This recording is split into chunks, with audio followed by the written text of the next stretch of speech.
Pain is inevitable, but suffering is a choice. When you master your mind, nothing and nobody can touch your peace.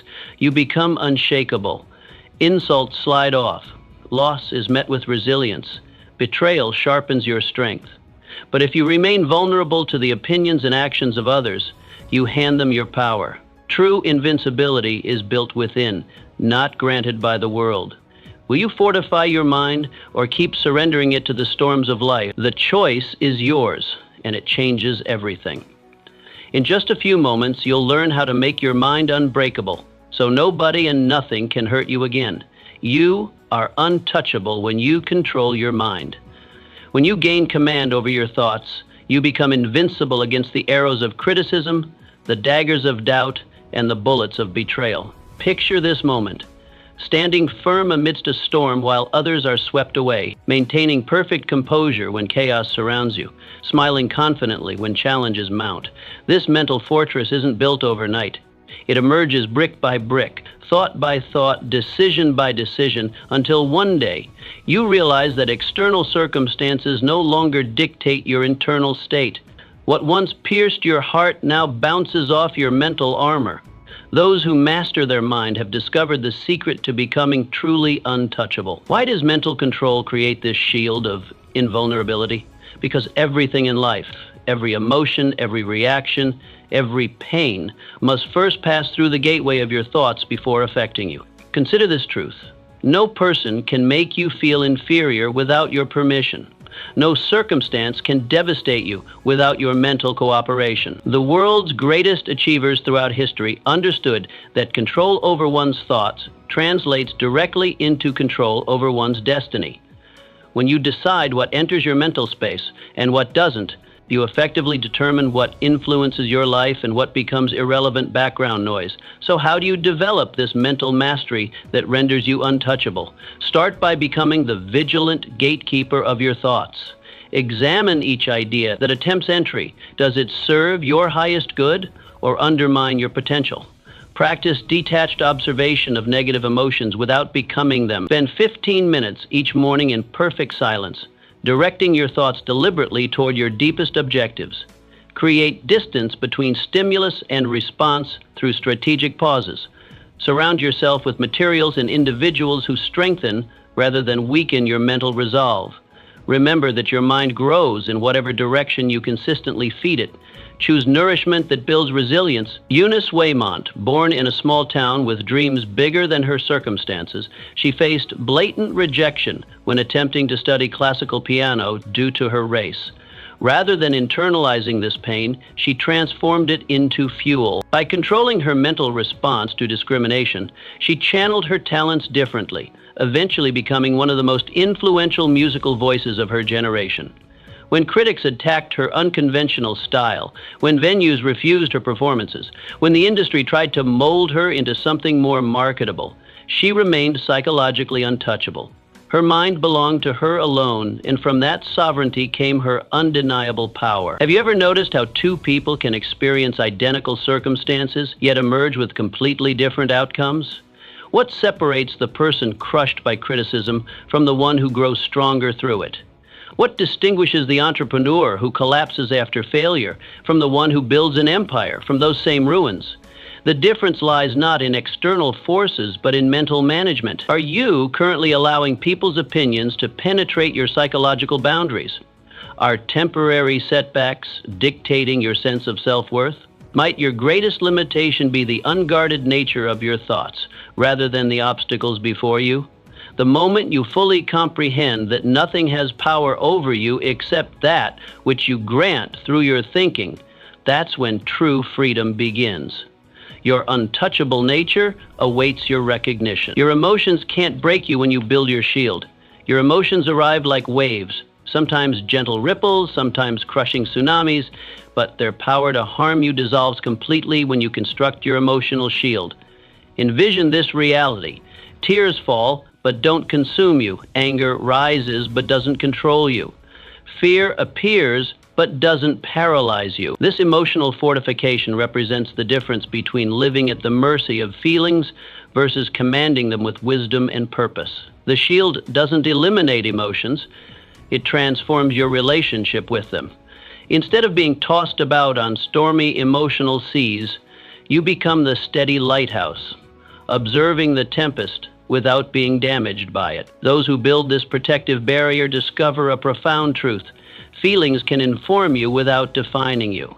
Why does emotional sovereignty create this impenetrable defense? Because emotions, when unmanaged, become the primary vehicle through which life's difficulties inflict their deepest wounds. Without your shield, rejection crushes confidence, criticism burns motivation, and disappointment poisons hope. The most impressive achievement stories reveal individuals who didn't eliminate their emotional responses, but rather channeled them productively. Your capacity to experience emotion represents one of your greatest human gifts, but only when harnessed rather than surrendered to. When you establish healthy boundaries around your emotional life, you essentially determine which feelings deserve your energy and which warrant mere acknowledgement before release. So, how do you construct this emotional shield that renders wounds powerless? Begin by recognizing emotions as messengers rather than masters. Practice naming feelings precisely as they emerge. This simple act creates immediate distance. Establish daily rituals that process emotions healthily before they accumulate, perhaps journaling, physical movement, or confidential conversations with trusted allies.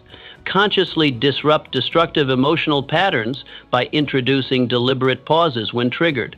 Remember that emotional endurance builds like physical strength through consistent training rather than avoidance.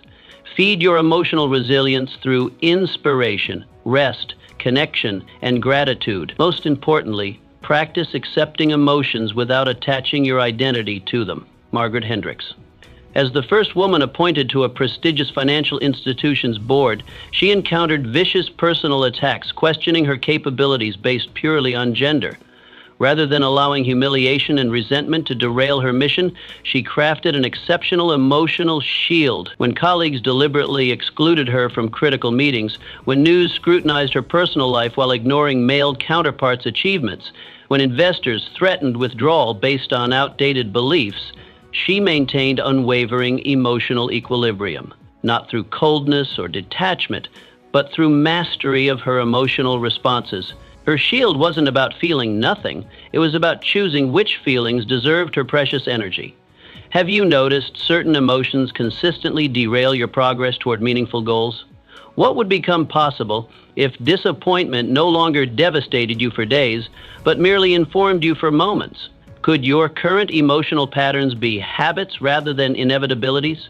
Might your greatest triumphs await just beyond the emotional storms you've been avoiding? Consider this possibility. Perhaps emotional pain persists not because of external circumstances, but because of internal permission. The truth remains that emotions themselves cause far less damage than our undisciplined responses to them. Your unshakable nature doesn't require emotional elimination, but emotional integration.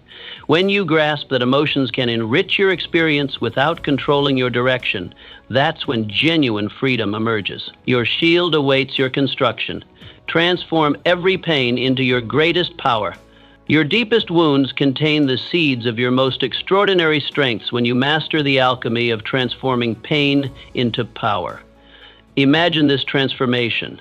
Betrayal becomes discernment. Rejection breeds independence. Failure cultivates wisdom, and loss generates appreciation. This remarkable conversion doesn't happen automatically or overnight. It emerges through deliberate reframing, through asking better questions, through extracting lessons from suffering, until one day you realize the very experiences designed to destroy you have, instead, distinguished you. What once threatened to break you now builds your unique competitive advantage. Those who master this transformation discover they no longer fear life's difficulties because they've learned to mine them for hidden treasures. Why does pain carry this potential for extraordinary power? Because hardship creates pressure, and pressure, properly harnessed, produces diamonds from coal. The world's most impactful individuals didn't succeed despite their suffering, but frequently because of how they transmuted it. Your painful experiences contain concentrated lessons, unavailable through comfortable circumstances. They stress test your character, revealing both weaknesses needing reinforcement and hidden strengths awaiting deployment. Most significantly, pain creates the contrast necessary to recognize and appreciate triumph. Without the darkness, how would you fully comprehend the light? When you reinterpret suffering as investment rather than punishment, you unlock energy previously trapped in resentment or regret. So how do you perform this remarkable transformation from wound to wisdom? Start by abandoning the why me question in favor of what now. Thoroughly examine painful situations for their educational value. What does this difficulty reveal about yourself, others, or life's principles? Practice conscious reframing. Ask how this challenge might serve rather than hinder your ultimate objective. Extract the gift within each hardship, perhaps increased resilience, deeper empathy, or greater clarity about priorities. Create meaning from suffering through service to others facing similar trials. Remember that pain transforms into power most effectively when channeled toward purpose beyond yourself. Most importantly, refuse to grant permanent residence to temporary emotions. Takeo Fukui bent to extreme poverty with significant physical limitations. Conventional wisdom predicted limited prospects. Rather than surrendering to disadvantage, he systematically converted each barrier into a building block. When educational institutions rejected his applications despite exceptional scores, when potential employers dismissed his capabilities based on appearance, when financial constraints threatened his innovations, he transformed these rejections into resolute self-reliance. The discrimination that might have embittered him instead inspired revolutionary designs accommodating diverse physical abilities. His engineering breakthroughs emerged directly from personal limitations, ultimately transforming transportation accessibility for millions. His pain didn't just produce personal power, it created widespread progress. Are you currently viewing certain painful experiences purely as obstacles rather than opportunities? What wounds might contain wisdom you haven't yet extracted? Could your greatest setbacks potentially become your defining advantages with proper interpretation? Might your present difficulties be preparing you for future opportunities requiring precisely the strength being forged through current challenges? Consider this perspective shift. Perhaps your most painful experiences aren't punishments, but preparations. The capacity to transform pain into power distinguishes those who merely endure life from those who conquer it. Your hardships don't diminish your potential. Properly processed, they dramatically expand it. When you fully comprehend that pain represents raw material awaiting conversion rather than a sentence without purpose, that's when genuine transformation begins. Your greatest power awaits within your deepest pain. Unbreakable confidence comes from within. Your confidence becomes absolutely unshakable when built upon internal foundations rather than external validation. Picture this reality: presenting bold ideas without requiring approval, pursuing ambitious goals despite skepticism, maintaining self-belief amid criticism, and walking away from toxic situations without self-doubt. This unwavering self-assurance doesn't spring from arrogance or delusion. It emerges from intimate self-acknowledge, from recognizing your inherent value separate from accomplishments, from honoring commitments to yourself with the same seriousness you give promises to others. What once required constant external reinforcement now flows naturally from within. Those who cultivate this internal confidence discover an astonishing truth.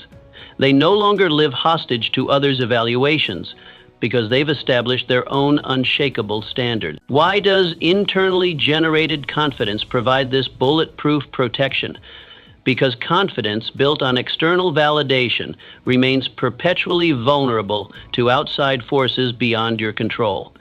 The most compelling leadership examples throughout history reveal individuals who maintained unwavering self-belief despite initial public skepticism. Your capacity to trust yourself represents the foundation upon which all other success rises or falls. When your sense of worth emanates from within, rejection loses its sting, criticism becomes merely information, and failure transforms into education. Most crucially, internal confidence creates the courage necessary to maintain integrity when compromise would be easier. So, how do you develop this unbreakable confidence that sustains you regardless of external circumstances? Begin by conducting a thorough personal inventory. Identify strengths without false modesty and weaknesses without harsh judgment. Practice conscientious self-care, treating yourself with the consideration you'd offer a valued friend. Establish a robust personal integrity system where promises to yourself hold equal importance to commitments to others. Document victories, both small and significant, to create concrete evidence countering self-doubt. Deliberately seek challenges slightly beyond current capabilities, then celebrate growth regardless of outcome. Remember that confidence, like any muscle, strengthens through consistent resistance training. Feed your self-belief daily through affirmation, visualization, and evidence-based reflection. Solomon Nyenteki. Despite extraordinary academic potential, educational opportunities remain severely limited by economic and social barriers. Rather than internalizing external limitations as personal inadequacy, he cultivated unshakable self-belief. When prestigious institutions initially rejected his applications, when colleagues questioned his qualifications based on background rather than merit, when financial constraints threatened his research continuity, his confidence never wavered. Not through blind positivity, but through clear-eyed self-acknowledge. He recognized capabilities others hadn't yet witnessed and persisted until groundbreaking agricultural innovations transformed regional food security. His confidence wasn't loud or boastful. It manifested as quiet, consistent self-trust despite overwhelming external doubt. Have you noticed certain situations consistently undermine your confidence? What becomes possible when your self-belief no longer requires constant external reinforcement? Could your current confidence challenges stem from seeking validation from sources incapable of truly understanding your vision? Might your most authentic achievements await just beyond the approval-seeking patterns currently limiting your boldest expressions? Consider this reality. Perhaps confidence struggles persist not because you're lacking, but because you're looking outward for what can only be generated within.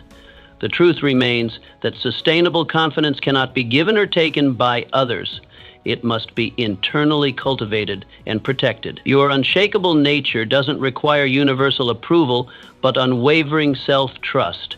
When you grasp that confidence represents a choice rather than a circumstance, that's when genuine liberation begins. Your unbreakable confidence awaits your recognition. Master your reply to master your life.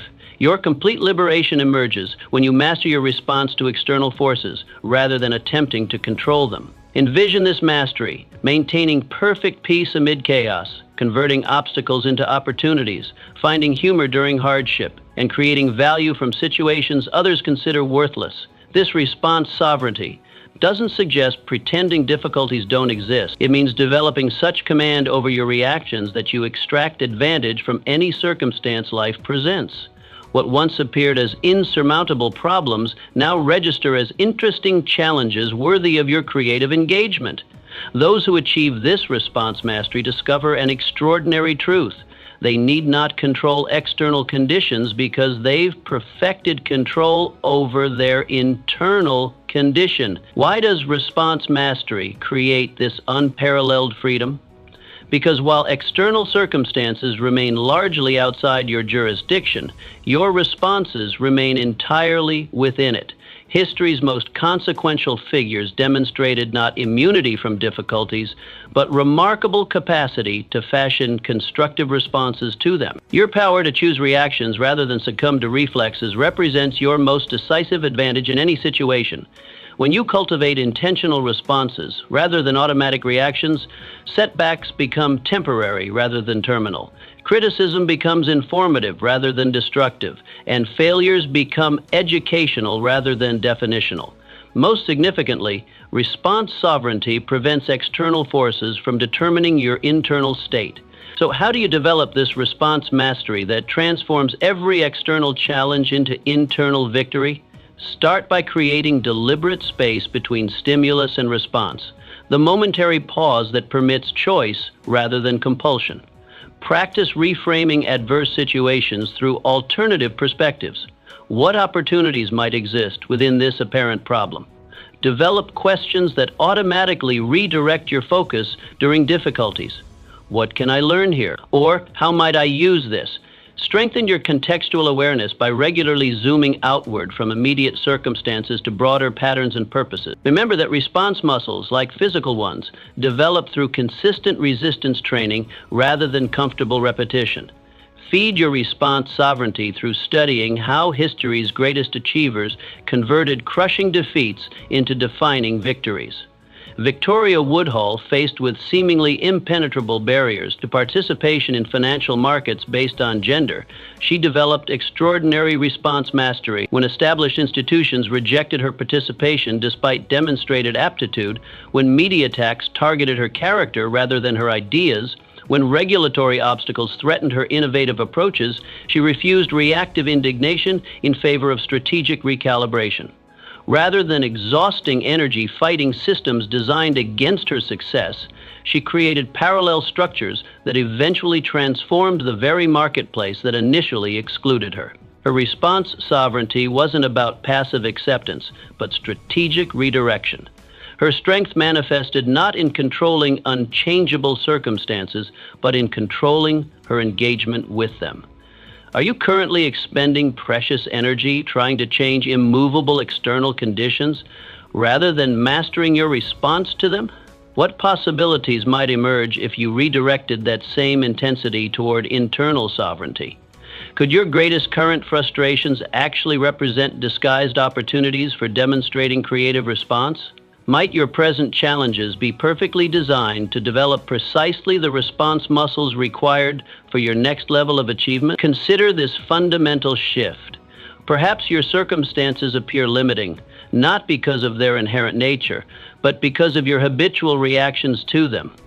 The truth remains that external conditions hold power over your experience only to the extent you grant through unmanaged responses.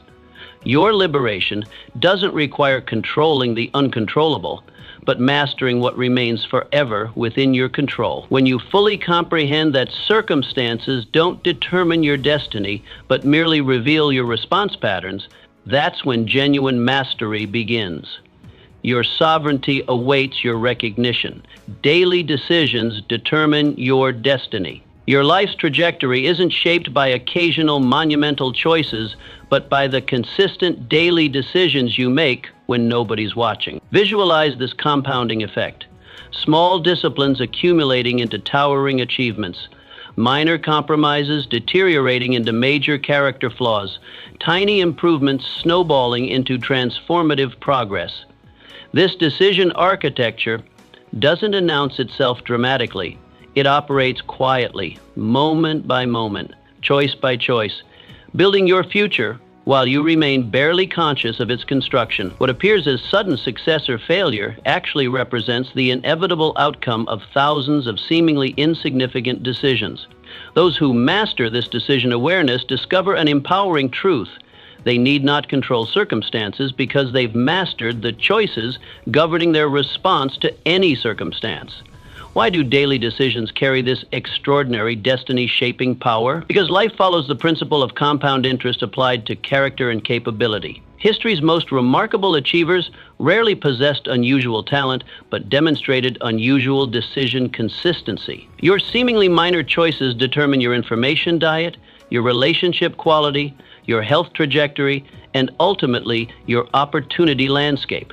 When you recognize that decisions compound rather than simply accumulate, suddenly those small integrity choices, learning investments, and self-discipline moments take on monumental significance. Most crucially, decision sovereignty prevents external influences from hijacking your trajectory through unconscious habit formation. So how do you harness this decision power to deliberately design your destiny? Start by conducting a decision audit. Identify the top 5 daily choices currently shaping your future, positively and negatively. Practice decision consciousness by creating environmental triggers that promote momentary awareness before habitual actions. Establish non-negotiable daily disciplines that anchor your highest priorities regardless of convenience or mood fluctuations. Deliberately engineer your physical spaces to make superior decisions automatic rather than requiring constant willpower. Remember that decision muscles strengthen through consistent exercise, not occasional heroic efforts. Feed your decision quality by studying how history's greatest achievers structured their daily choices to virtually guarantee their eventual success. Raymond Tomlinson contemporaries sought revolutionary technological breakthroughs. He focused instead on making excellent daily decisions regarding seemingly mundane communication problems. Raymond Tomlinson contemporaries sought revolutionary technological breakthroughs. He focused instead on making excellent daily decisions regarding seemingly mundane communication problems. When prestigious research projects tempted his attention away from fundamental connectivity challenges, when colleagues dismissed his interest in basic message transmission as lacking glamour, when financial incentives pulled toward more commercially obvious applications, his decision discipline never wavered. Not through dramatic declarations, but through consistent daily choices, allocating his finest thinking hours to solving essential rather than impressive problems. His decision architecture wasn't flashy or attention-seeking. It manifested as quiet, consistent prioritization of foundation-building work that eventually revolutionized global communication infrastructure. Are you currently celebrating occasional heroic efforts while neglecting the daily decisions actually determining your trajectory? What possibilities might emerge if you redirected focus from dramatic outcomes toward consistent decision quality? Could your greatest current frustrations actually reflect the compound interest on previous poor decisions rather than present circumstances? Might your most desired achievements await just beyond a series of seemingly insignificant but aligned daily choices? Consider this fundamental shift, perhaps. Success appears elusive not because you lack capability, but because you've underestimated how thoroughly daily decisions shape destiny.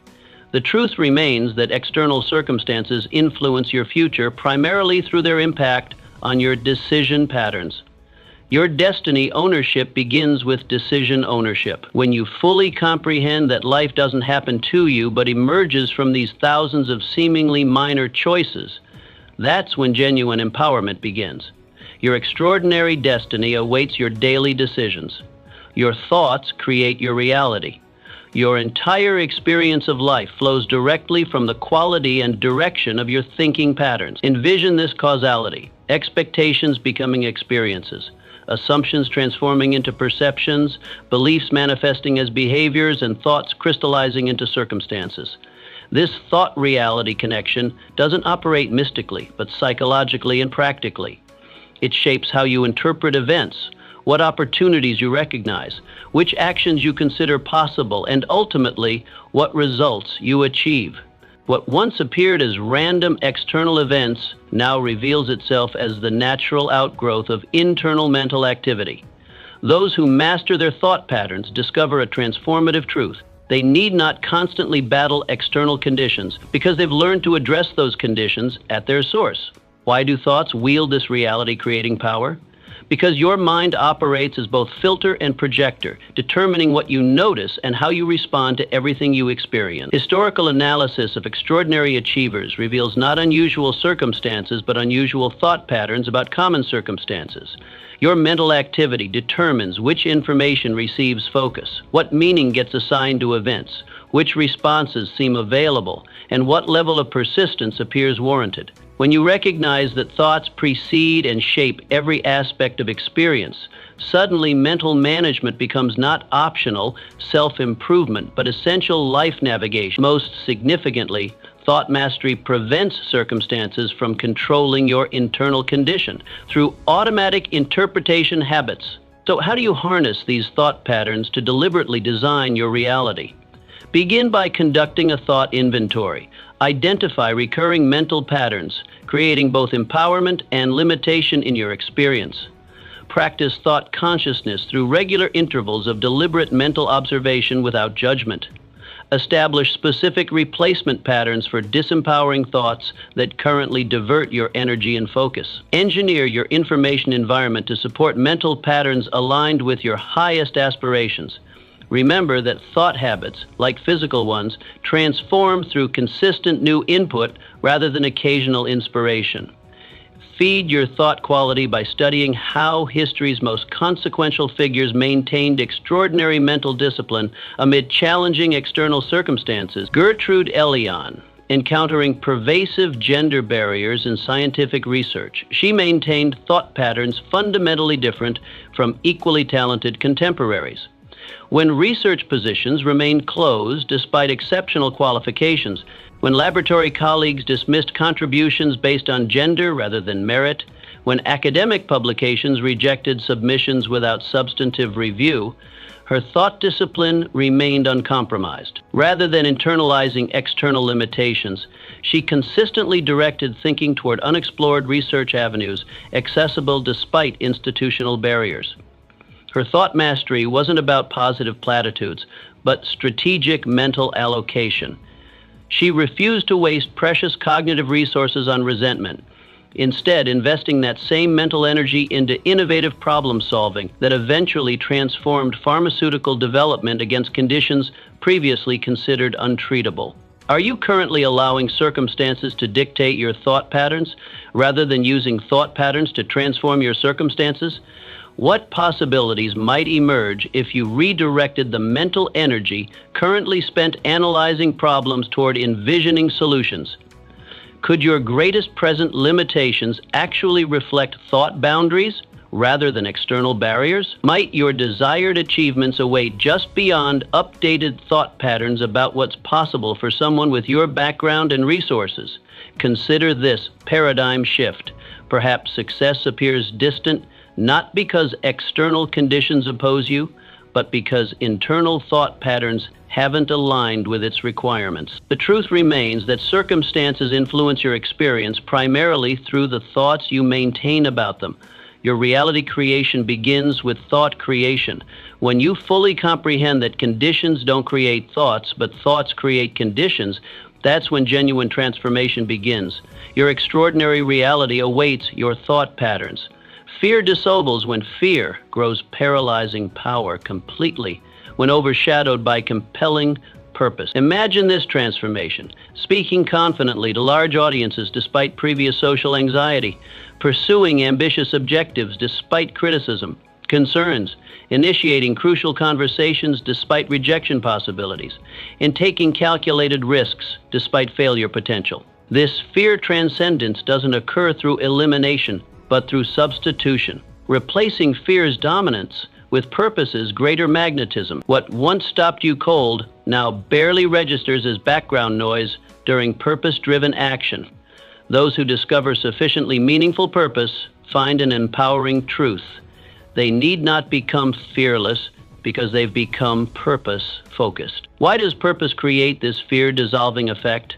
Because meaningful purpose activates motivational forces that simply overpower fear's protective mechanisms. History's most consequential contributors rarely experienced less fear than contemporaries, but possessed purposes compelling enough to render those fears irrelevant. Your brain prioritizes perceived threats as survival mechanism, but when purpose engages deeper identity and meaning centers, protection concerns become secondary to contribution imperatives.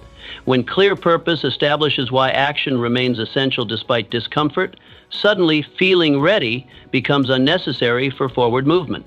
Most crucially, purpose prevents fear from functioning as decision maker by establishing superior selection criteria. So, how do you develop purpose powerful enough to neutralize even your most persistent fears? Start by identifying areas where fear currently constrains your highest potential. Then explore what purpose might prove compelling enough to override those specific concerns. Practice purpose amplification by connecting immediate actions to their furthest reaching positive implications. Read Establish Purpose reminders that trigger automatically during fear activation moments. Strengthen your purpose clarity through regular contemplation of what contribution would make your unique journey worthwhile, regardless of public recognition. Remember that purpose muscles, like physical ones, develop through consistent stretching beyond comfortable limits. Feed your purpose quality by studying how history's most impactful individuals maintained unwavering mission focus despite legitimate reasons for caution. To Hideo Noguchi, experiencing profound social anxiety that made professional interactions extraordinarily uncomfortable. His purpose concerning disease eradication generated momentum that consistently overpowered psychological barriers. When speaking at international conferences despite paralyzing stage fright, when advocating controversial research approaches despite criticism anxiety, when directing diverse research teams despite communication apprehension, his purpose commitment never faltered, not through fearlessness, but through purpose prioritization. His purpose focus wasn't about ignoring legitimate concerns, but about maintaining unwavering concentration on outcomes significant enough to justify enduring those concerns. The diseases he helped address through this purpose-driven persistence saved countless lives that would have been lost had he allowed fear to dictate his professional boundaries. Are you currently allowing fears to establish your action parameters rather than using purpose to contextualize those fears appropriately? What contributions might become possible if you redirected focus from fear reduction toward purpose expansion? Could your greatest current limitations actually reflect purpose insufficiency rather than excessive fear? Might your most meaningful achievements await just beyond fear barriers that would instantly dissolve before sufficiently compelling purpose? Consider this fundamental reorientation. Perhaps fear maintains its power not because you lack courage, but because you haven't yet connected with purpose magnetic enough to override protection instincts. The truth remains that fears influence behavior primarily when purpose lacks sufficient clarity and significance. Your liberation begins with purpose amplification. When you fully comprehend that fear management requires not fear elimination, but purpose elevation, that's when genuine freedom begins. Your fearless impact awaits your purposeful focus. Relationships determine your elevation. Your growth trajectory becomes virtually unlimited when you master the art of strategic relationship cultivation. Visualize this acceleration, accessing decades of wisdom through mentorship without personally experiencing every costly lesson, multiplying your impact through collaboration beyond individual capability, receiving honest feedback, exposing blind spots, invisible to personal reflection, and encountering opportunities beyond your current network's boundaries. This relationship leverage doesn't develop accidentally or overnight. It emerges through deliberate connection cultivation, through mutual value creation, through consistent gratitude expression, until one day you realize your growth rate has fundamentally changed. What once required years of isolated effort now happens through months of connected expansion. Those who master relationship development discover a transformational truth. They need not know everything or do everything because they've connected with those who complement their limitations. Why do relationships create this extraordinary elevation potential? Because human achievement operates as a profoundly social rather than individual phenomenon. Historical analysis of breakthrough contributors reveals not isolated geniuses, but individuals embedded within powerful relationship networks.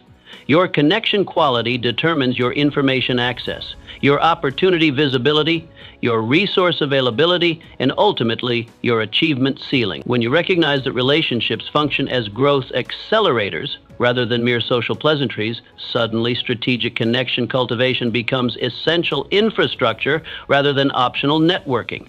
Most significantly, relationship mastery prevents capability limitations from constraining your impact through complementary collaboration. So how do you develop relationship patterns that consistently elevate rather than merely entertain? Begin by conducting a relationship audit. Identify which current connections consistently expand your thinking, challenge your limitations, and connect you with growth opportunities. Practice deliberate value creation by systematically identifying how you might contribute to others' success before requesting anything in return. Establish relationship cultivation rituals that ensure consistent investment in your most growth-accelerating connections despite busy schedules. Engineer your environmental patterns to regularly expose you to individuals operating beyond your current achievement level. Remember that relationship muscles, like physical ones, strengthen through consistent service rather than occasional extraction. Feed your relationship quality by studying how history's most consequential figures systematically built connection networks that compensated for personal limitations while amplifying unique strengths. Mortimer Adler contemporaries pursued independent intellectual contributions. He focused instead on relationship systems that connected diverse thinkers across traditional boundaries. When academic recognition favored specialized individual publication, when institutional structures rewarded departmental loyalty over interdisciplinary collaboration, when funding patterns supported isolated research rather than integrative dialogue, his relationship focus remained unwavering, not through social pleasantries, but through strategic connection architecture designed specifically to accelerate collective wisdom development. His relationship mastery wasn't about popularity, but purposeful network cultivation that eventually transformed educational access for millions by connecting previously isolated knowledge domains through strategic relationship bridges. Are you currently measuring success through independent accomplishment rather than collaborative elevation?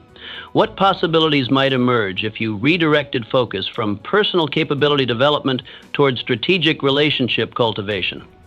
Could your greatest current limitations actually reflect connection gaps rather than personal deficiencies?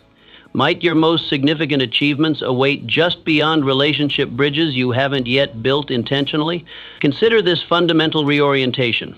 Perhaps growth appears constrained, not because you lack potential, but because you've underestimated how thoroughly relationships determine development trajectories. The truth remains that individual capabilities influence your ceiling primarily until relationship mastery removes those limitations altogether. Your exponential growth begins with connection cultivation. When you fully comprehend that elevation speed depends less on personal traits than on relationship quality, that's when genuine acceleration begins.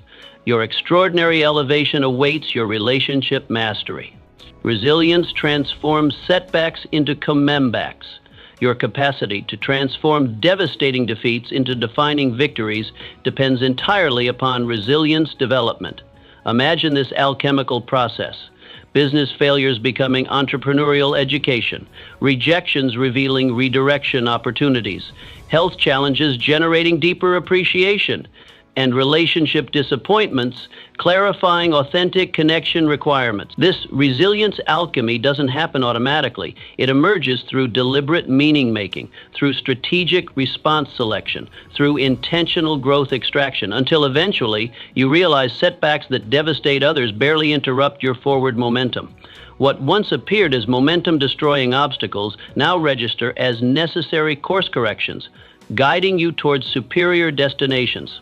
Those who master resilience discover an empowering truth. They need not fear failure because they've learned to transform every setback into setup for stronger comeback. Why does resilience create this setback transmuting power? Because challenges operate not merely as obstacles, but as essential development catalysts when properly processed. Historical examination of remarkable achievers reveals not absence of failure, but extraordinary response to it. Your resilience capacity determines whether difficulties function as terminal events or transformational experiences, whether rejection represents conclusion or redirection, and ultimately whether failure defines or refines your journey. When you recognize that setbacks provide precisely the resistance necessary for strength development, suddenly avoiding difficulties becomes counterproductive rather than strategic. Most significantly, resilience mastery prevents circumstances from dictating your trajectory by establishing internal rather than external response determination. So how do you develop resilience powerful enough to convert any setback into strategic advantage? Start by reframing your relationship with difficulty. Recognize challenges as capacity building rather than progress preventing experiences. Practice immediate meaning searching when facing setbacks by asking what this specific difficulty might be perfectly designed to teach or reveal. Establish resilience rituals that process disappointment productively rather than allowing emotional residue to accumulate unaddressed. Engineer your response patterns to automatically seek opportunity within adversity rather than merely document Remember that resilience muscles, like physical ones, develop through progressive resistance rather than comfortable repetition. Feed your resilience quality by studying how history's most consequential contributors systematically extracted maximum growth from their most devastating defeats. Clementine Churchill, experiencing personal tragedy that would have permanently sidelined many contemporaries, she developed extraordinary resilience mechanisms that converted grief into purposeful action. When facing devastating personal losses that threatened emotional stability, when encountering institutional resistance that blocked traditional contribution avenues, when weathering public criticism that undermined confidence, her resilience architecture held firm, not through emotional suppression, but through meaning-making that continuously extracted purpose from pain. Her resilience mastery wasn't about denial, but strategic response selection that consistently transformed personal suffering into expanded capacity for addressing others' suffering. The humanitarian initiatives that emerged directly from her resilience process difficulties eventually improved conditions for countless vulnerable populations that would have remained unserved had she allowed setbacks to determine her contribution trajectory. Are you currently viewing certain setbacks as journey-ending rather than course-correcting experiences? What possibilities might emerge if you redirected energy from setback avoidance toward resilience cultivation? Could your greatest current frustrations actually represent disguised invitations towards superior directions you wouldn't have considered without forced redirect? Might your most significant achievements await directly beyond resilience barriers currently registering as overwhelming obstacles? Consider this fundamental perspective shift. Perhaps success appears delayed not because circumstances oppose you, but because resilience development requires precisely the challenges you're currently facing. The truth remains that difficulties determine your trajectory primarily based on your resilience response rather than their inherent severity. Your extraordinary comeback begins with resilience development. When you fully comprehend that setbacks function as essential components of success rather than contradictions to it, that's when genuine transformation begins. Your remarkable comeback awaits your resilience response. Your mindset determines your possibilities. Your potential remains either imprisoned or unleashed, depending entirely upon the mindset you cultivate daily. Envision this profound difference: seeing problems where others spot opportunities, noticing limitations where others identify advantages, focusing on impossibilities where others discover possibilities, and emphasizing obstacles where others detect stepping stones. This mindset architecture doesn't establish itself overnight. It develops through consistent thought patterns, through habitual focused direction, through repeated interpretation choices, until eventually your perception automatically filters reality through possibility rather than limitation. What once appeared as immovable barriers now register as creative challenges worthy of your engagement. Those who master mindset cultivation discover a liberating truth. They need not change all external circumstances because they've learned to transform their relationship with any circumstance. Why does mindset create this possibility expanding effect? Because perception functions not as neutral observation, but as active creation, filtering all experience through established interpretation patterns. Historical analysis of breakthrough achievers reveals not unusual conditions, but unusual perspectives about common conditions. Your mindset determines which information receives attention, what meaning gets assigned to events, which responses seem reasonable, and ultimately what results appear achievable. When you recognize that mindset operates as reality filter rather than reality reflection, suddenly mental management becomes not optional improvement but essential navigation. Most significantly, mindset mastery prevents circumstances from dictating your possibility landscape by establishing internal rather than external boundary determination.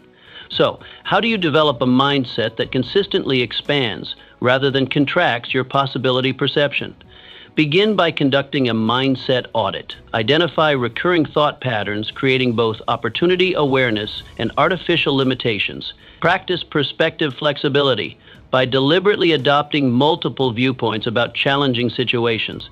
Establish mindset maintenance routines that systematically expose your thinking to expansive rather than restrictive influences. Engineer your information environment to support possibility-focused rather than problem-focused mental patterns. Remember that mindset muscles, like physical ones, develop through consistent challenge rather than comfortable confirmation. Feed your mindset quality by studying how history's most consequential innovators maintained expansive possibility perception despite seemingly insurmountable constraints. Hyman Rickover contemporaries perceived absolute safety barriers to certain energy applications.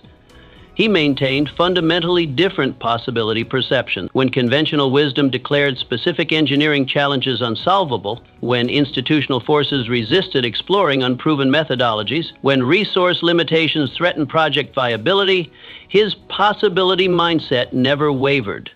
Not through ignorance of legitimate concerns, but through perspective discipline that consistently detected potential pathways invisible to limitation-focused observers. His mindset architecture wasn't about blind optimism, but strategic perception management that consistently illuminated solution paths obscured to conventional perspective. The technological breakthroughs emerging directly from his possibility-oriented mindset eventually transformed entire industries that would have remained stagnant had he adopted prevailing limitation perceptions.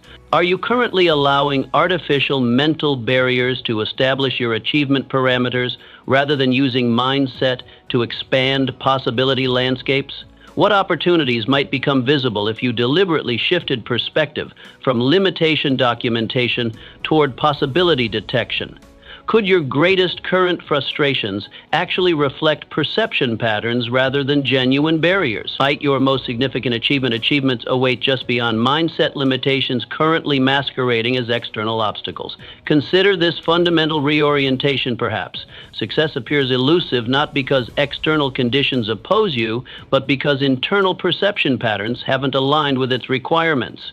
The truth remains that circumstances influence your trajectory primarily through the mindset you maintain about them. Your possibility expansion begins with perception transformation. When you fully comprehend that conditions don't limit possibilities, but mindset determines which possibilities register as viable, that's when genuine liberation begins. Your extraordinary possibilities await your mindset cultivation. Discipline bridges dreams to achievement. Your aspirations transform from wishful thinking to tangible reality solely through the bridge of unwavering discipline. Imagine this construction process. Mundane daily actions accumulating into monumental achievements. Unremarkable routines crystallizing into remarkable results. Invisible daily commitments manifesting as visible accomplishments. This discipline architecture doesn't announce itself dramatically. It operates quietly, repeatedly, reliably, building your success infrastructure while everyone focuses on more exciting activities. What once lived only as imagination eventually materializes into circumstance through discipline's unglamorous consistency. Those who master discipline discover a transformative truth. They need not possess extraordinary talent, because they've developed the extraordinary consistency that makes talent irrelevant. Why does discipline create this dream manifesting power? Because achievement operates as process rather than event, regardless of field or ambition. Historical examination of exceptional performers reveals not unusual ability, but unusual behavioral consistency. Your discipline determines which skills receive development, what relationships get maintained, which opportunities become accessible, and ultimately what aspirations become achievable. When you recognize that discipline functions as achievement's primary ingredient rather than its occasional accompaniment, suddenly consistent action becomes not personality dependent, but success essential. Most significantly, discipline mastery prevents momentary motivation from dictating your achievement trajectory by establishing action systems independent of emotional fluctuation. So how do you develop discipline powerful enough to transform even your most ambitious dreams into reality? Start by identifying your current discipline anchors, those areas where you already demonstrate consistency regardless of convenience or mood.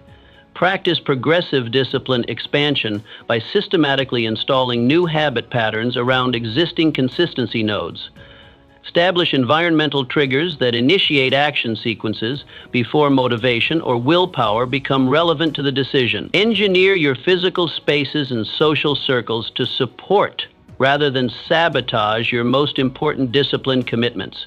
Remember that discipline muscles, like physical ones, develop through consistent small challenges rather than occasional heroic efforts. Feed your discipline quality by studying how history's most consequential contributors maintained extraordinary consistency amid circumstances far more challenging than yours.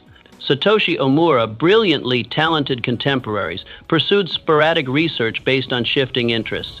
He maintained unprecedented consistency, investigating specific biological compounds despite minimal initial recognition. When exciting diversions tempted attention from methodical investigation, when funding patterns favored flashier research directions, when publication opportunities rewarded dramatic proclamations over meticulous verification, his discipline architecture never wavered.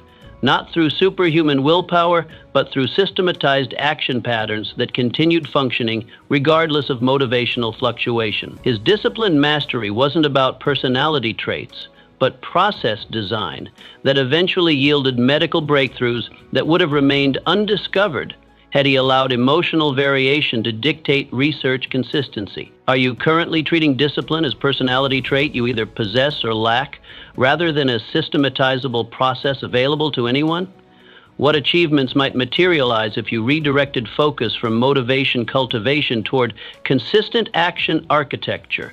Could your greatest unfulfilled aspirations actually reflect discipline, insufficiency, rather than capability limitations? Might your most meaningful accomplishments await just beyond discipline barriers, currently registering as inspiration deficits? Consider this fundamental reframing. Perhaps success appears distant, not because you lack necessary qualities, but because you've underestimated how thoroughly discipline determines which qualities become necessary.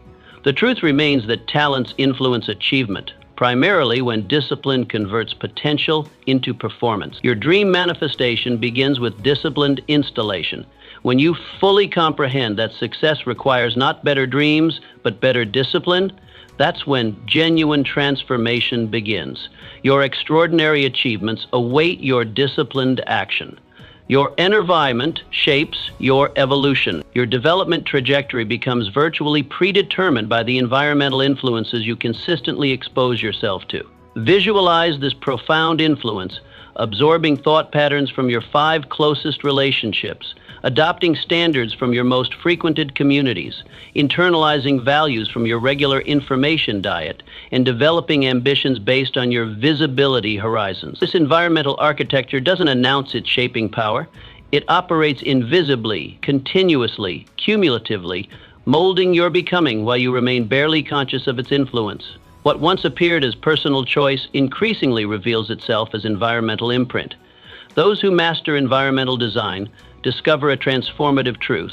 They need not rely solely on willpower because they've learned to structure surroundings that naturally pull them toward desired outcomes. Why does environment wield this extraordinary developmental influence? Because human beings evolved as profoundly social organisms, continuously adapting to their surroundings. Historical analysis of exceptional contributors reveals not unusual willpower, but unusual environmental crafting. Your surroundings determine which ideas receive regular exposure, what behaviors seem normal, which opportunities become visible, and ultimately, what person you become. When you recognize that environment functions as fate's architect rather than neutral backdrop, suddenly, surroundings engineering becomes not optional enhancement, but developmental necessity. Most significantly, environment mastery prevents accidental influences from shaping your evolution by establishing intentional rather than default surroundings. So how do you design environments powerful enough to naturally propel you toward your highest aspirations? Begin by conducting an environmental audit. Identify which current surroundings most strongly influence your thinking, standards, habits, and aspirations, both positively and negatively. Practice deliberate exposure management by systematically increasing contact with growth-catalyzing influences while reducing contact with progress-inhibiting ones. Establish environmental reboot protocols for quickly reconstructing optimal surroundings after disruption. Engineer your physical spaces, relationship networks, information sources, and visibility horizons to consistently expose you to examples and standards slightly beyond your current level. Remember that environmental muscles, like physical ones, strengthen through consistent cultivation rather than occasional consideration. Feed your environmental quality by studying how history's most consequential figures systematically structured surroundings that naturally facilitated their development towards specific objectives. Jonas Salk, equally brilliant contemporaries, embedded themselves within conventional research environments. He deliberately engineered radically different surroundings conducive to breakthrough thinking. When traditional laboratory structures reinforced established methodologies, when academic environments rewarded incremental rather than revolutionary approaches, when professional communities penalized paradigm-challenging perspectives, his environmental architecture created protected space for unconventional exploration, not through rejection of legitimate standards, but through intentional cultivation of surroundings where different questions could be asked. His environment mastery wasn't about isolation, but strategic influence selection that eventually facilitated medical breakthroughs that would have remained undiscovered had he allowed default research environments to determine his thinking patterns. Are you currently leaving your most powerful developmental force, your environment, to random chance rather than strategic design? What transformations might naturally occur if you deliberately engineered surroundings aligned with your highest aspirations? Could your greatest unfulfilled potential actually reflect environmental mismatch rather than personal limitation? Might your most significant evolutions await just beyond environmental reconstructions currently registering as merely optional changes? Consider this fundamental reorientation. Perhaps development appears challenging not because you lack necessary qualities, but because you've underestimated how thoroughly environment determines which qualities naturally emerge. The truth remains that willpower influences growth primarily until environmental design renders willpower largely unnecessary. Your evolutionary acceleration begins with environmental engineering. When you fully comprehend that becoming depends less on better intentions than on better surroundings, that's when genuine transformation begins. Your extraordinary evolution awaits your environmental mastery. Communication mastery creates connection. Your relationships transform from superficial exchanges to profound connections solely through communication mastery. Envision this transformation: expressing complex ideas with crystal clarity, resolving conflicts through productive dialogue, inspiring action through compelling language, and creating understanding across significant differences. This communication architecture doesn't develop automatically. It emerges through deliberate skill cultivation, through consistent practice, through thoughtful refinement until eventually your words build bridges where barriers previously existed. What once registered as persistent misunderstanding now transforms into consistent comprehension. Those who master communication discover a transformative truth. They need not accept connection limitations because they've developed the expressive capacity to create understanding across virtually any divide. Why does communication create this connection-building power? Because relationships operate as fundamentally linguistic constructions regardless of context or participants. Historical analysis of exceptional leaders reveals not unusual charisma, but unusual linguistic precision. Your communication quality determines which ideas get accurately transmitted, what connections become possible, which conflicts find resolution, and ultimately what collaborative achievements emerge. When you recognize that communication functions as relationship architecture rather than mere information transfer, suddenly expression mastery becomes not social nicety, but essential infrastructure. Most significantly, communication mastery prevents superficial exchanges from replacing genuine connection by establishing linguistic patterns capable of expressing authentic understanding. So how do you develop communication powerful enough to build connections across even significant differences? Start by identifying communication patterns currently creating both understanding and misunderstanding in your important relationships. Practice perspective taking through deliberately adopting the linguistic frameworks of those you struggle to understand. Establish regular feedback loops that reveal gaps between your intended and actual message reception. Engineer your expression patterns to proactively address predictable misunderstandings before they occur. Remember that communication muscles, like physical ones, develop through consistent practice rather than theoretical knowledge. Feed your communication quality by studying how history's most unifying figures maintain dialogue effectiveness across profound differences that typically terminate productive exchange. Maya Angelou, equally passionate contemporaries, struggled communicating across significant social divides. She developed extraordinary linguistic bridges that created understanding where others found only frustration. When historical grievances blocked productive dialogue, when fundamentally different life experiences created seemingly incompatible perspectives, when emotionally charged topics defied analytical discussion, her communication architecture maintained effectiveness, not through diluting difficult truths, but through expressing them in frameworks accessible to those with radically different starting positions. Her communication mastery wasn't about pleasantry, but precision that eventually facilitated social transformations that would have remained theoretical had she allowed communication barriers to determine connection possibilities. Are you currently accepting certain relationship limitations as inevitable, rather than as communication challenges awaiting better linguistic approaches? What connections might become possible if you redirected focus from proving correctness toward creating understanding?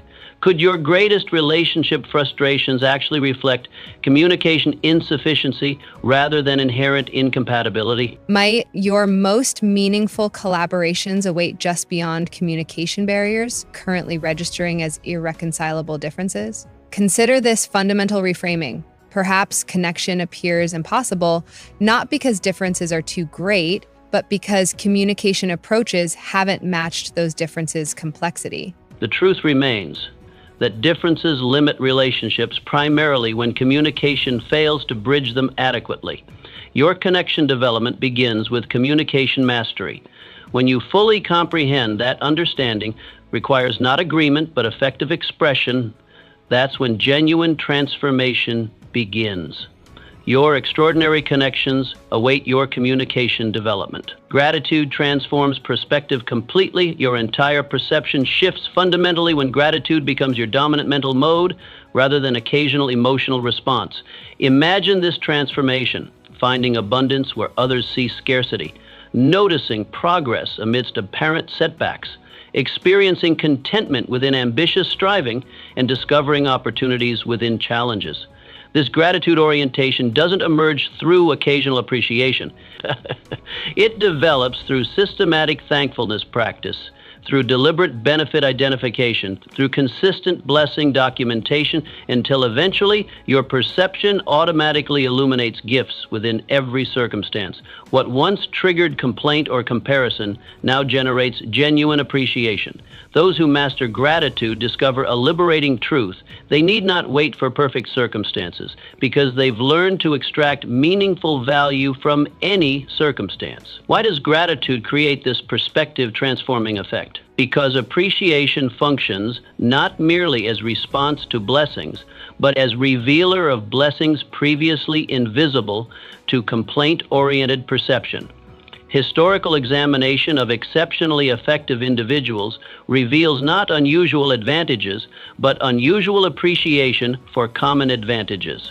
Your gratitude practice determines which assets receive recognition, what progress gets celebrated, which opportunities become visible, and ultimately what satisfaction becomes accessible regardless of conditions. When you recognize that gratitude operates as perception filter rather than mere emotional response, suddenly thankfulness cultivation becomes not optional pleasantry, but essential navigation. Most significantly, gratitude mastery prevents circumstantial deficiencies from dictating your experience quality by establishing appreciation rather than acquisition as fulfillment's primary source. So how do you develop gratitude powerful enough to transform even challenging circumstances into appreciation opportunities? Begin by conducting an advantage inventory.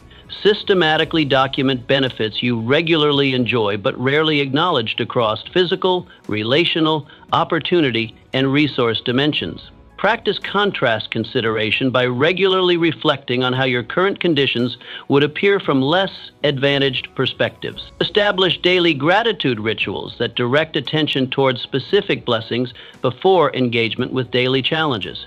Engineer your information consumption patterns to regularly expose you to circumstances that contextualize your difficulties within broader human experience. Remember that gratitude muscles, like physical ones, develop through consistent exercise rather than occasional inspiration. Feed your appreciation quality by studying how history's most consequential contributors maintained extraordinary thankfulness amid circumstances far more challenging than those typically triggering your complaints.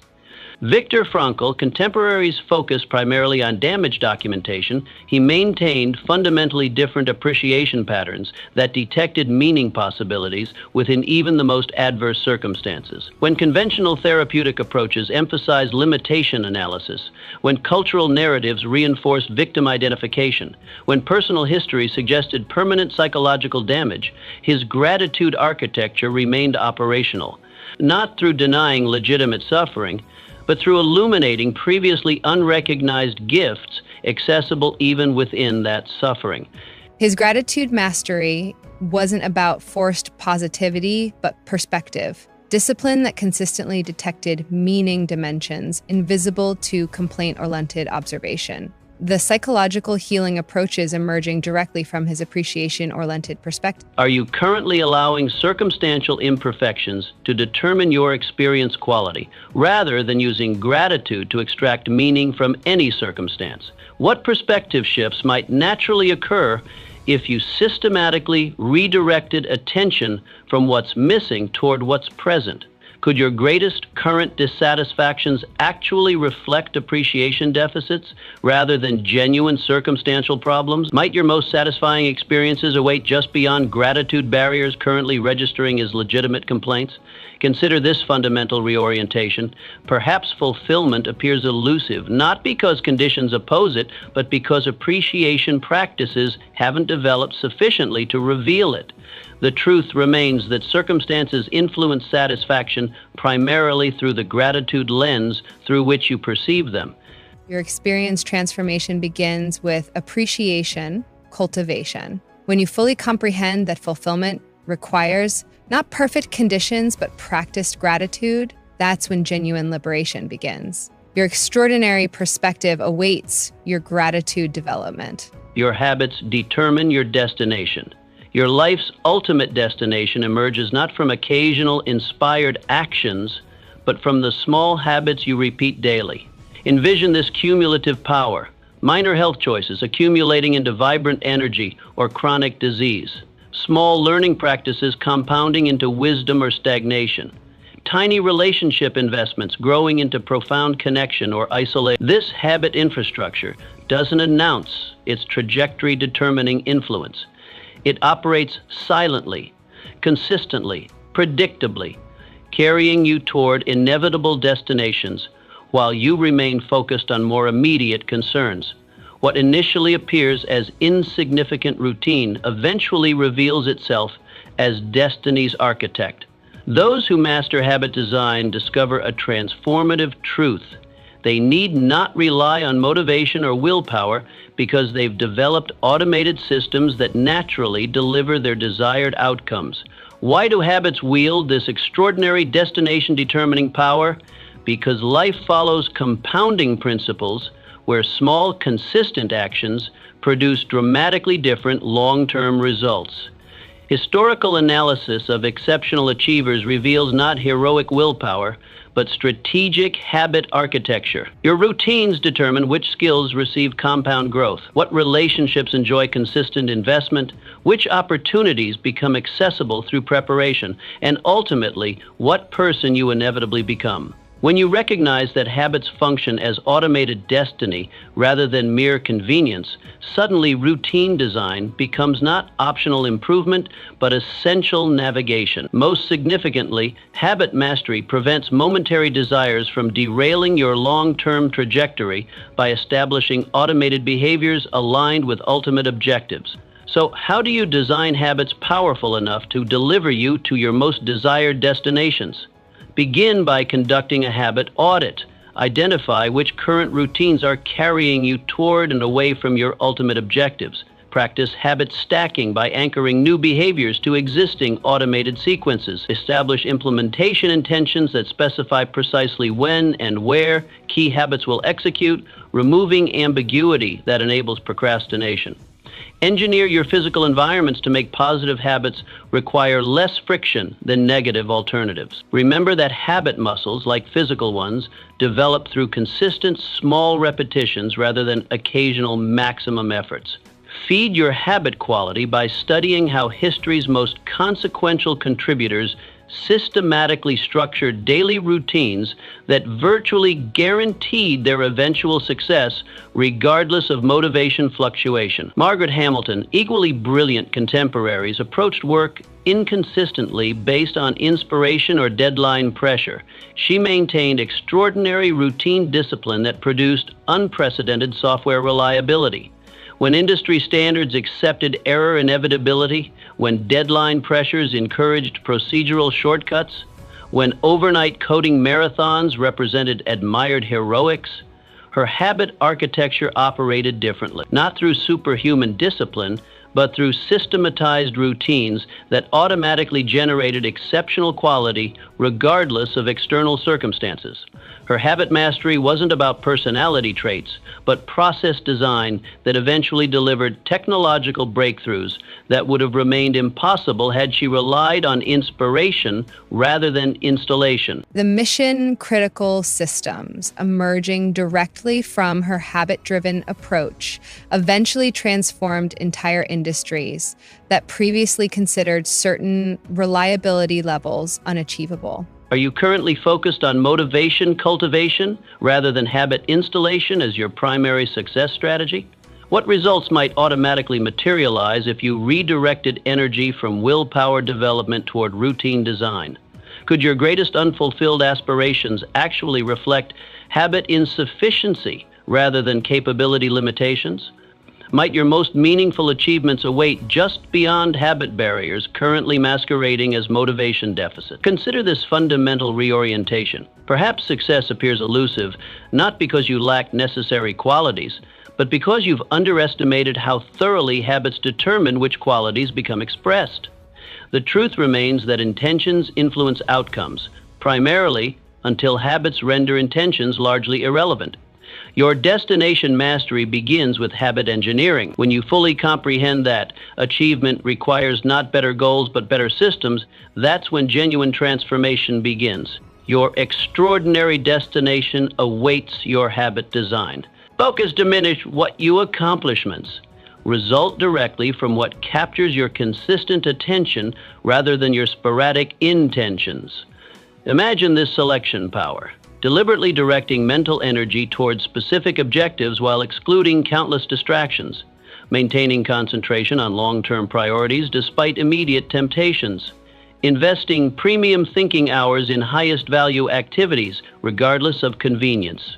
This focus architecture doesn't establish itself naturally in a distraction-saturated environment. It develops through intentional attention management, through strategic elimination, through disciplined prioritization, until eventually your mental resources automatically deploy toward genuinely important rather than merely urgent matters.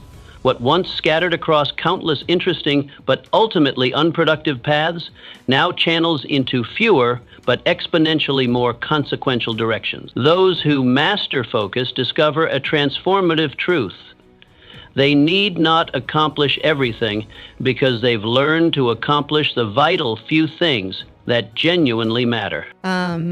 Why does focus create this accomplishment determining effect? Because attention functions as your scarcest and most valuable resource, regardless of other assets or abilities. Historical examination of extraordinary contributors reveals not unusual talent, but unusual concentration.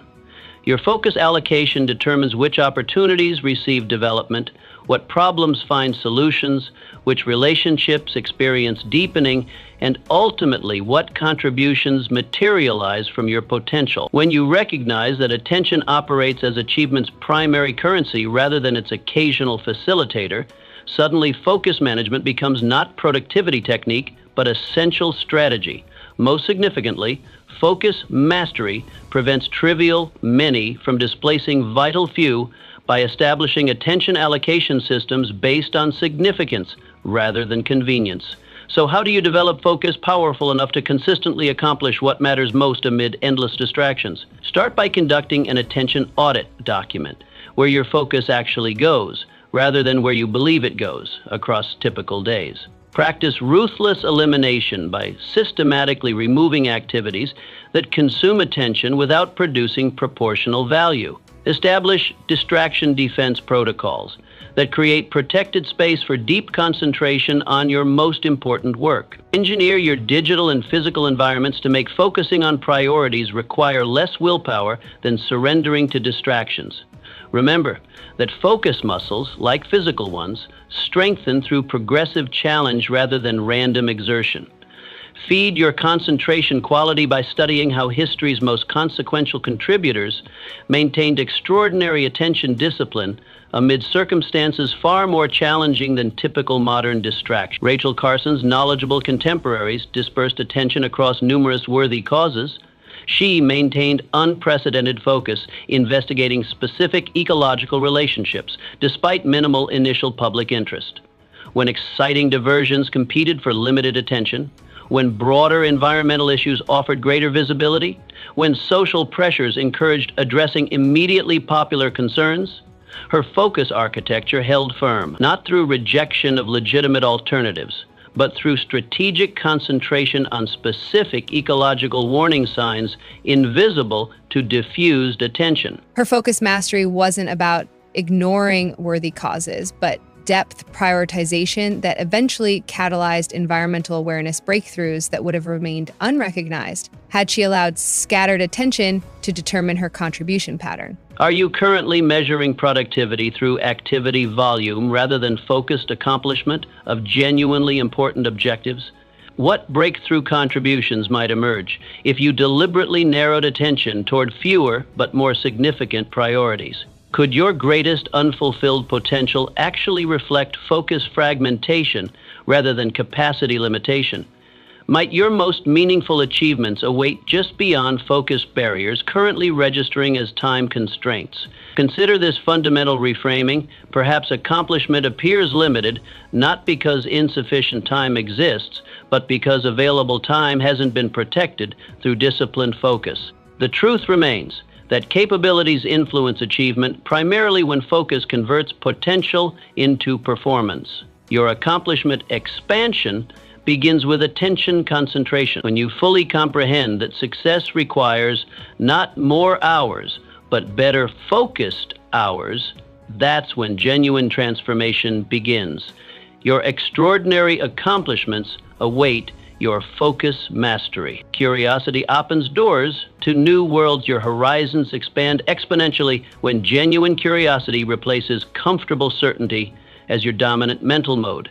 Envision this exploration effect, discovering insights where others see only established facts, uncovering opportunities where others accept apparent limitations, developing innovations where others maintain conventional approaches, and finding connections between seemingly unrelated domains. This curiosity architecture doesn't preserve itself naturally amid efficiency-optimized environments. It develops through deliberate question cultivation, through comfort zone expansion, through assumption challenging until eventually your perception automatically detects possibility spaces invisible to certainty-oriented observation. What once appeared as settled reality now reveals itself as merely current understanding awaiting deeper exploration. Those who master curiosity discover a liberating truth. They need not accept existing boundaries because they've developed the questioning capacity to transcend them. Why does curiosity create this horizon expanding effect? Because exploration functions not merely as information gathering, but as reality expansion beyond current understanding limitations. Historical analysis of breakthrough contributors reveals not unusual intelligence, but unusual questioning persistence. Your curiosity quality determines which assumptions receive examination, what possibilities get considered, which connections become visible, and ultimately what innovations become conceivable. When you recognize that curiosity operates as reality's expander rather than mere personality trait, suddenly question cultivation becomes not optional characteristic, but essential navigation.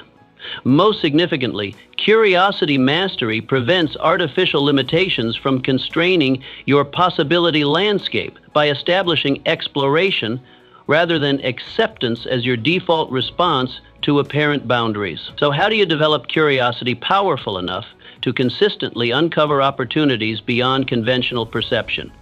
Begin by conducting an assumption inventory. Systematically identify beliefs you currently hold without conscious examination.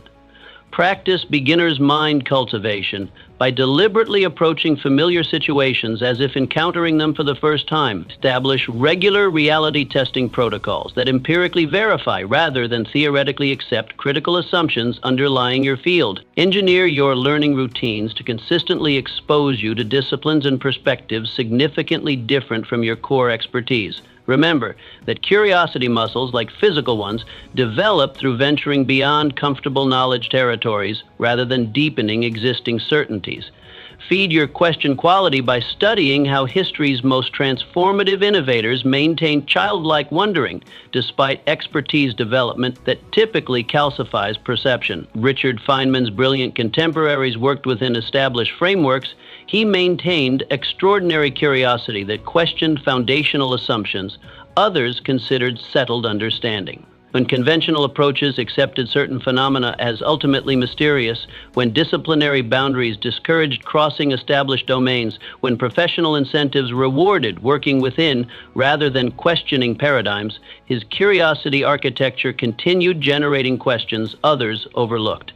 Not through rejection of legitimate knowledge, but through persistent wondering about aspects others considered fully explained. His curiosity mastery wasn't about ignoring established understanding, but question quality that eventually facilitated scientific breakthroughs that would have remained undiscovered had he allowed conventional certainties to constrain his exploration boundaries. Are you currently accepting apparent limitations as inevitable realities rather than treating them as invitations for deeper questioning? What discoveries might emerge if you systematically challenged assumptions currently operating as invisible constraints? Could your greatest unfulfilled potential actually reflect curiosity insufficiency rather than opportunity limitation? Might your most significant contributions await just beyond curiosity barriers currently functioning as unexamined certainties? Consider this fundamental reorientation. Perhaps innovation appears scarce not because possibilities have been exhausted, but because curiosity practices haven't been cultivated sufficiently to reveal them. The truth remains that knowledge limits possibilities primarily when curiosity fails to transcend existing understanding. Your horizon expansion begins with question cultivation.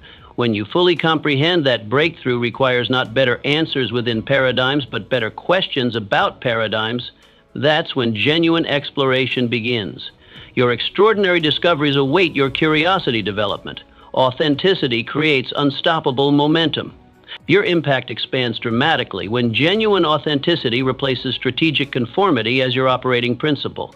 Envision this alignment power, expressing perspectives others think but hesitate voicing, pursuing paths others admire but fear attempting, creating work others appreciate but rarely encounter, and building relationships based on genuine rather than curated identity.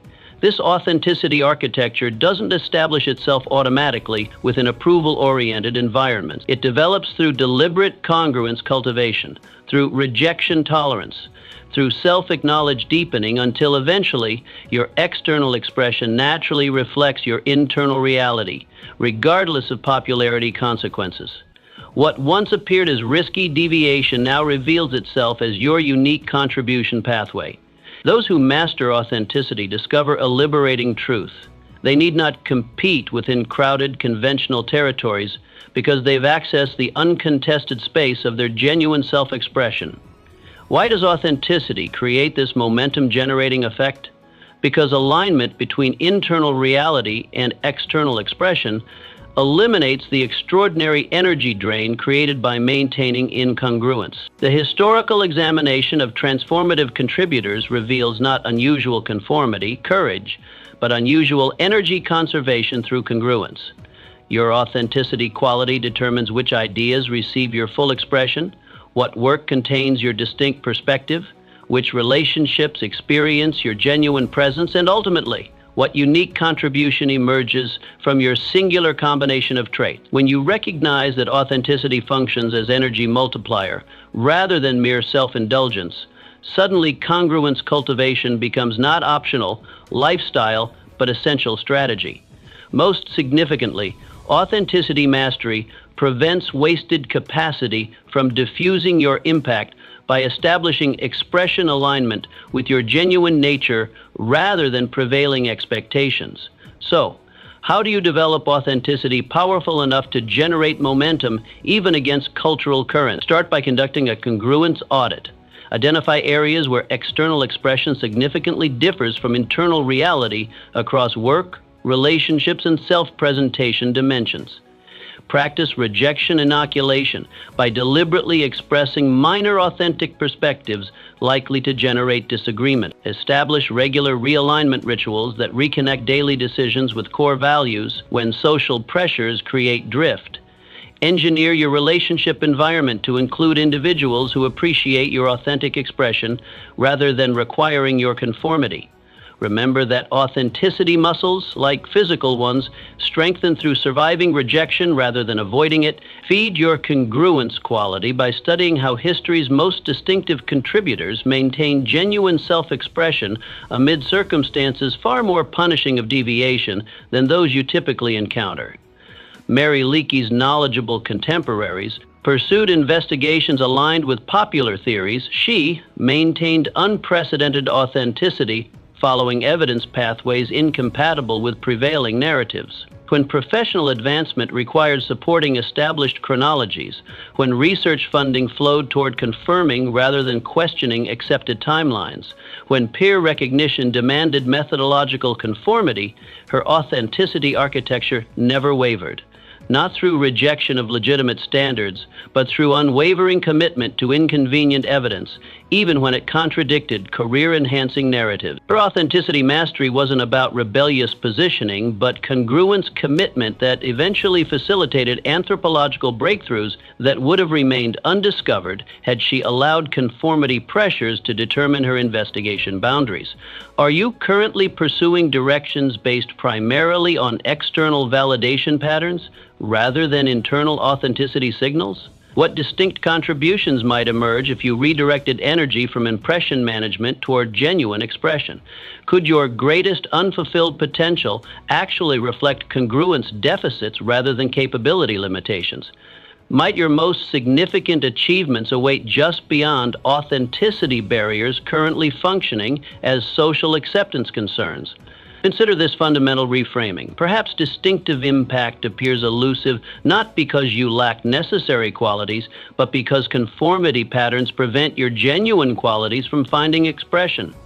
The truth remains that originality requires not better imitation, but better authenticity. Your momentum generation begins with congruence cultivation. When you fully comprehend that distinctive contribution emerges not from perfecting similarity, but from expressing difference, that's when genuine transformation begins. Your extraordinary momentum awaits your authenticity commitment. Adaptability ensures survival and success. Your continued relevance amid accelerating change depends entirely upon adaptability, development rather than knowledge accumulation. Visualize this evolutionary advantage, implementing new approaches while others defend outdated methods, exploring emerging domains while others protect established territories, embracing unfamiliar tools while others perfect obsolete techniques, and forming fresh mental models while others fortify aging assumptions.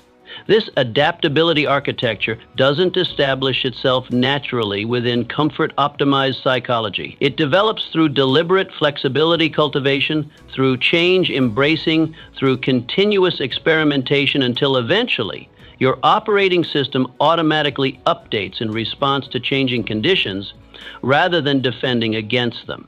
What once triggered resistance now ignites curiosity. Those who master adaptability discover a sustaining truth.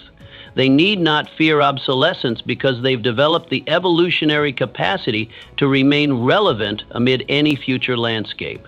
Why does adaptability create this survival ensuring effect? Because environmental conditions change at accelerating rates regardless of individual preferences.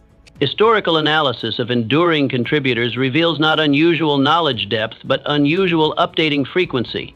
Your adaptability quality determines which emerging opportunities become accessible, what disruptive changes become navigable, which new domains become explorable, and ultimately what continued relevance remains possible regardless of environmental transformation. When you recognize that adaptability functions as perpetual relevance rather than occasional adjustment, suddenly flexibility cultivation becomes not optional enhancement, but existential necessity. Most significantly, adaptability mastery prevents comfortable competence from becoming fatal constraint by establishing continuous evolution rather than achieved expertise as your operational mode. So how do you develop adaptability powerful enough to remain relevant amid increasingly rapid change? Begin by conducting a flexibility audit.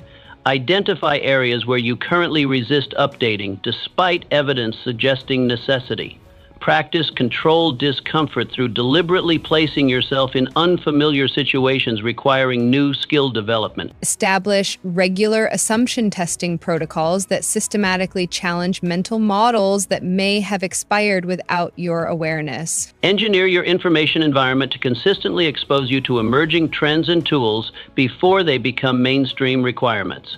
Remember that adaptability muscles, like physical ones, develop through regular stretching beyond psychological comfort zones rather than occasional forced adjustments. Feed your flexibility quality by studying how history's most enduring contributors maintained relevance across dramatically changing environments that rendered their contemporaries obsolete. While Katherine Johnson's contemporaries resisted transitioning from manual calculation methods to emerging computational approaches, she maintained extraordinary adaptability, embracing new tools while preserving fundamental principles. When established mathematicians defended traditional techniques they had mastered, when institutional momentum favored familiar methods despite emerging alternatives, when professional identity remained linked to expertise in approaches becoming obsolete, her adaptability architecture continued evolving, not through abandoning mathematical foundations, but through flexibly applying those principles using radically different methodologies. Her adaptability mastery wasn't about trend chasing, but evolutionary discipline that eventually facilitated space exploration breakthroughs that would have remained impossible had she allowed procedural attachment to override functional advancement. Are you currently protecting expertise in potentially obsolete approaches rather than developing adaptability toward emerging alternatives? What continued relevance might become possible if you redirected energy from defending established knowledge toward exploring unfamiliar territories. Could your greatest future challenges actually reflect flexibility deficits rather than capability limitations? Might your most significant contributions await just beyond adaptability barriers currently functioning as comfort preferences? Consider this fundamental reorientation. Perhaps future success appears uncertain, not because emerging realities exceed your capacity, but because adaptive practices haven't been cultivated sufficiently to navigate them. The truth remains that knowledge ensures relevance primarily until environmental changes render that specific knowledge obsolete. Your perpetual relevance begins with adaptability cultivation. When you fully comprehend that enduring value requires not better expertise within paradigms, but better evolution between paradigms, that's when genuine sustainability begins. Your continued significance awaits your adaptability development. Decide today that your peace is untouchable. Fortify your mind, master your emotions, and watch as pain and doubt lose their power. The world cannot break what is unbreakable. Build that strength, protect it fiercely, and let nothing and nobody steal your peace again. Your mind is your fortress. Defend it.